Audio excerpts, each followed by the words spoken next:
All right, so we're going to talk about kindness. So when you think about kindness, what comes up for you?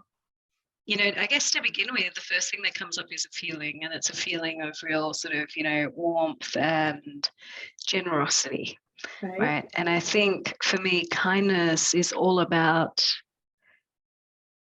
kind of, being there for another person and just sort of allowing yourself to really listen and to just be with this person and to give, right? To give and just give openly and, give freely. And yeah, that for me is what kindness is about. And I think, even I guess reflecting on what happened when I did have my second miscarriage and, the aftermath of that, and having that singular conversation that really changed my approach to vulnerability.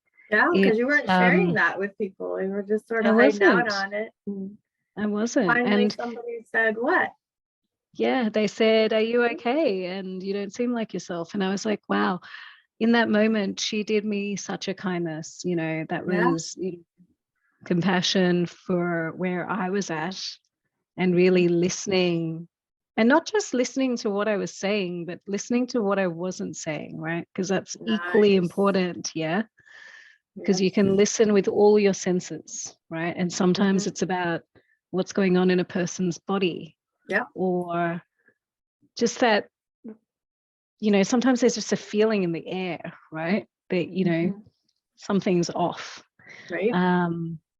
And I think it's, the kindness in that moment is really allowing yourself to go there and to step into that space and to say, okay, rather than ignoring what might be happening here or what I think I might be sensing, I'm actually going to step in and ask a question, or I'm going to step in and I'm going to see if in some way I can help this person. And by helping this person, I don't mean offering solutions or remedies or anything like that, because that's often compassion, really. We'll get offering compassion, right? Yeah, exactly. Just being an empathy is so different from sympathy, and she wasn't trying to get the deets on you either, it was just really concerned that you just didn't seem like yourself. And, by that time, so many things had piled up for you, and it just cracked your code. And I just think that's so sweet. Yeah. How about empathy? It's amazing. So empathy, I think for me, I consider myself to be a pretty empathetic person, and I always have.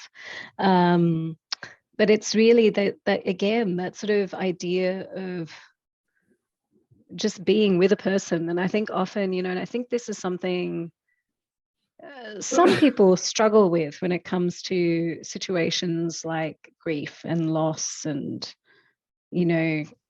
all those really hard moments that someone else might be going through.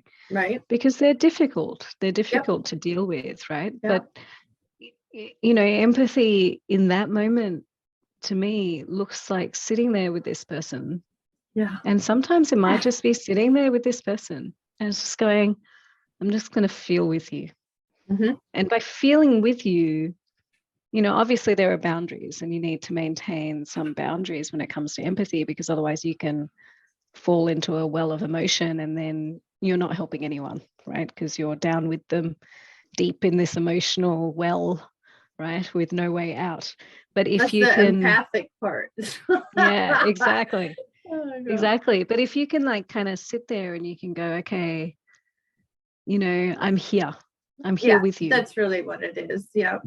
Healthy detachment. And my story is I lost my father to suicide between junior and senior year of high school. And then my mom sent me to a pastor at our church. There was a huge Lutheran church, lots of pastors. And I didn't even know this guy. And so he had a couch in his office, and he had lost his wife to suicide. maybe like a year before, something like that. And I didn't know any of this, and it's just at the last minute found out. Anyways, and he just invited me to sit on the couch with him, and we just sat there, and it was the most healing experience I have ever experienced. And then we just started, memories of our loved ones just started coming up, and some were kind of funny and some were a little bit sad, and we cried if we felt like crying, and we were just together, like you said, you know, just being with the other and not even having to say anything, and then really listening to each other's story and seeing how much, you know, he was connected to his wife, or I was connected to my father. And yeah, it was so beautiful, quite healing. Yeah, actually, and that reminds me of the story as well. So when I was, I think I was 20, maybe 21, my grandfather passed away. And it was, and he used to live, so my grandfather and grandmother used to live with us, but in a granny flat in the backyard, effectively, of our house. Yeah, and so they'd lived with us for quite a long time. So we were close, right? Yeah, like, so, you know, it was a very close relationship. And he passed away fairly suddenly, like he wasn't ill or anything, passed away. And it was a really strange time for me, because on the one hand, because it was my dad's dad that had died, he was actually a mess. And I had never seen him like that. Like, he was normally the one that held everything together. And suddenly he was a mess, and my mum was a mess, and my sister, who was younger, was also was distraught, as were we all. And then I had a family friend in a moment, because we had people coming over to pay their condolences and to grieve with the family, because that's what you do in Indian culture.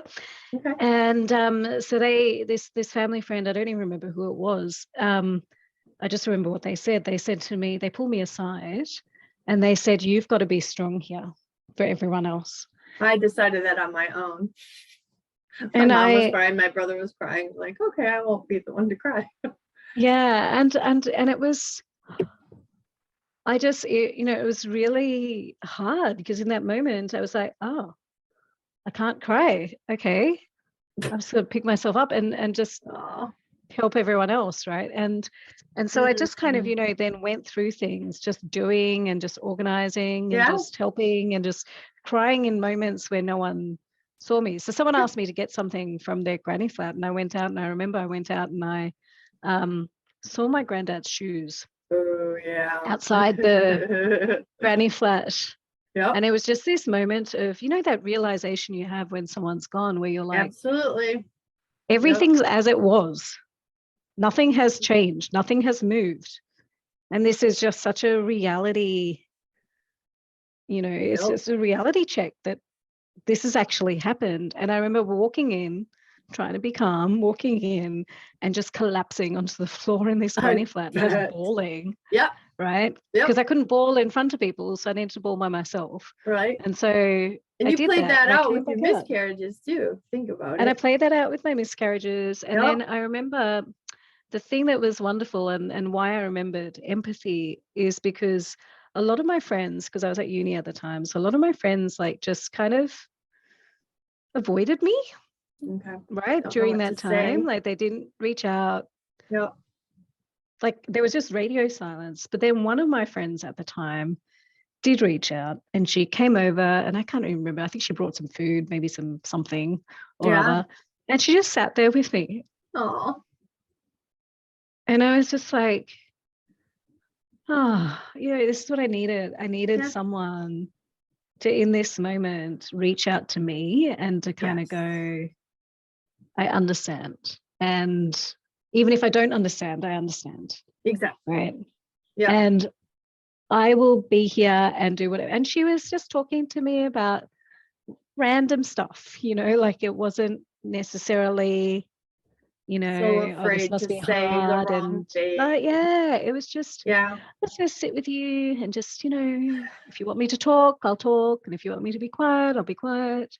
I'm just going to sit here, be in the feels with you, right? And It was such a relief to have that moment, you know, because I Absolutely. felt like everyone was like either walking on eggshells around me or wanting me to be this strong together person. Right. And I needed something in between from someone. And Yeah. this friend gave that to me in that moment, which was a huge gift. That was, and I'm not the type, I wasn't the type to have a whole gang of friends or something, just a few. And so I held out for a whole month, no crying. And my friend came over. I knew she was coming, but I didn't know she was in the house yet. And I was up in the bathroom, probably putting on makeup or something. And she came flying out of nowhere. She just came flying up the stairs screaming, Linda, Linda, Linda. She was so excited, I think, to tell me she made the cheerleading team or something. And I just like, my moral went off. And I thought, now what? I was so raw. I just like, I can't take any more. Like, Yeah. blah, blah, blah. And then she finally went home. I just started crying, couldn't stop. And she's like, I'm so sorry. Telling my mom, I'm so sorry, I didn't mean to upset her. And she goes, no, she needs to do this. I was like crying for like 2 weeks. And actually, that's when my mom sent me to the pastor. And I was finally able to get over my crying jag of 2 weeks. Yeah. Yeah. Yeah. Nice. All right. It is. So nice to have people who are compassionate and just get it. And so you do talk a lot about inclusion as well. Yeah, I do. A lot on LinkedIn. Yeah, it's a big thing for me. So it's you know, obviously as a woman and as a woman of color as well, it's something I've become passionate about over the years. Like I think I've always had an interest in sort of social justice and human rights. It was the one thing I remember in law school I was really excited about and, you know, really wanted to do. And then I got sucked into the corporate world, and then human rights was somewhere in the distance, somewhere. And she's back. And back. And yeah, and it was, I guess, through, you know, just life experiences, really. I think you see different things and you experience different things. And I, you know, especially after having kids, I saw a completely different, you know, way that people interact with you when you suddenly are a mum, in particular in a workplace. And I was like, all these different things and just other things I was seeing happen to other people. It's just like, hang on, what's going on here? You know, like there is better ways to do this stuff, right? And there are different ways to really allow people to feel that sense of belonging, you know, and inclusion, really, in the workplace. And so it became something that, you know, I really started introducing into my work life, you know, and really wanted to be involved in anything to do with diversity and inclusion, as it was called then, and later diversity, equity, and inclusion. And, you know, and I remember even just being in these, like, you know, meetings with people and just talking about some of these concepts. Like we had this conversation, and I've mentioned this before on LinkedIn, about cultural diversity. And I remember in this session, someone said, you know, the group had decided that it was important to do something about cultural diversity in the workplace. And I was like, okay, what are you going to do? And they're like, we'll do a survey. We'll just ask some people some questions. I'm like, what are you going to ask them? Well, we want to know how much cultural diversity there is in the organization. We'll ask them where they're born. I was like, that doesn't work. I'm like, I'm born in Scotland. Right? You're that don't think my culture is Scottish. Yeah. Then they're like, oh, we'll ask them where they're from. And I'm like, I'm from Australia, but that's not my cultural identity. And they're like, oh. I don't get my brown from Scotland or Australia. Yeah. Well, that's your indigenous Australia. Yeah. And so I was like, you know, it's almost like, you know, you have to share story, really, in order for people to understand what inclusion looks like. Because inclusion is one of those things where it is abstract. Like, it's not like diversity. Diversity can be measurable. right? In some respects, cultural diversity is a little bit trickier, but diversity generally, like if you look at something like gender or race, or there are different issues with, I guess, disability and neurodiversity and stuff like that because of invisibility versus visibility. Yes. But generally, they're more measurable. And when it and they're generally more right. Yeah, and but inclusion is different, because inclusion is about how people feel in that environment, and whether they feel included, right? Exactly. So it's about the other person's experience. Yes. And how do you find out about another person's experience if not through story? Right? And if not through their experience, and it's their lived experience that matters in that moment. And I think this is the thing people often fail to understand, because people go off on this like, oh, well, we'll just do this and we'll just do that, and solution mode, and this is what's needed. And it's like, how I'll do call you know this nickname because you look more like that type of a person.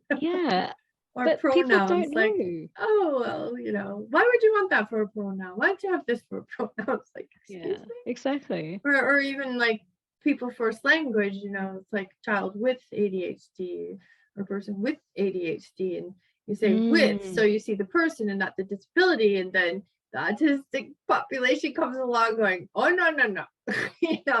They're no with, we're autistic, okay? I was like, okay, right? So it really boils down to who wants to be called what, and then it's like, oh, I can't remember all these pronouns for all these different people. Really? Yes. You can't remember someone's nickname? Oh, that's interesting. So it's interesting, isn't it? And it really challenges. I think the pronouns one is an interesting one, because it really challenges people's own sense of identity for some reason. And it's like, but why should I call them blah blah blah, right? Like, why do I have to remember that? And it's like, because they've asked you to. This is not about you, right? It's not about you. It's about stop the other bringing it person. back to you. Exactly. And it doesn't matter what you think about the world in terms of how you see gender, how you see, sex or sexuality or whatever it is. It's not about your perception of the world. It's about the other person's perception of the world. Because they need to feel belonging. They need to feel included. And this is where the empathy, compassion part and inclusion kind of all collide. Compassion, empathy, kindness. Hello. It's a formula. It is. I love it. And and it's, I guess it's the other thing, like it and I've thought this for quite some time. Often there can be so much animosity, right, in the world when it comes to discussion of topics relating to change is dangerous. Change is dangerous. You're not naming. And diversity, equity, inclusion. People often get really frustrated and angry and defensive, and then that's when you start hearing some really heavy words, like really violent words being used on both sides, right? And it's nice when people can be spiritual, because then, like, if you've got spirituality, then religion doesn't matter. If you've got spirituality, you can be any religion and get along with any religion for the most part, right? All right. So true. That's where compassion, the compassion is really important. And it's, it really does sadden me sometimes, because sometimes I wonder if, the way the debate's going, it kind of, or the discussion is going, I'm not going to call it a debate actually, but the discussion is going, whether it's kind of, just pulling further and further apart. And so the people that believe in the need for change when it comes to diversity, equity, and inclusion are pulling apart this way. But then there are these other people that are all the way over here and pushing further and further and further apart, because they're frustrated by the discussion. But it's kind of, even on this side of the fence, you need to bring people along. It isn't that the pattern when it comes to change, It is. So thank you so much. What a great discussion.